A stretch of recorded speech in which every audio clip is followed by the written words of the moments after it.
જેમાં શારીરિક શિક્ષણ, સંગીત અને ચિત્રકલાનો સમાવેશ થાય છે. એમાં સંગીતમાં છે આપણે વાદનમાં સમજવાનું.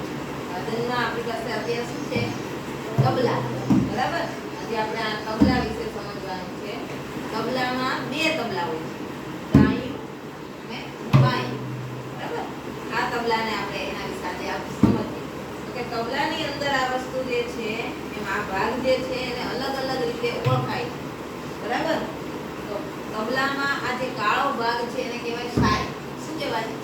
સાય ભરેલી હોય. આ કાળા કલરની જે હોય એ સાય હોય. અને આ ભાગ જે છે એ મેદાન કહેવાય. શું કહેવાય? મેદાન. જેમ આપણે ગ્રાઉન્ડમાં કેમ રમવા માટેનો હોય એવી રીતે આ ભાગવા માટેનો આ ભાગ જે સફેદ કલરનો છે એ શું છે? મેદાન.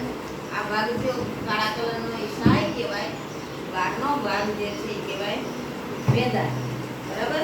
એટલે આ છે મેદાન અને આ એનો ભાગ જે છે એને બંધાવેલો છે મેદાન. એને કહેવાય ચાળ. શું કહેવાય?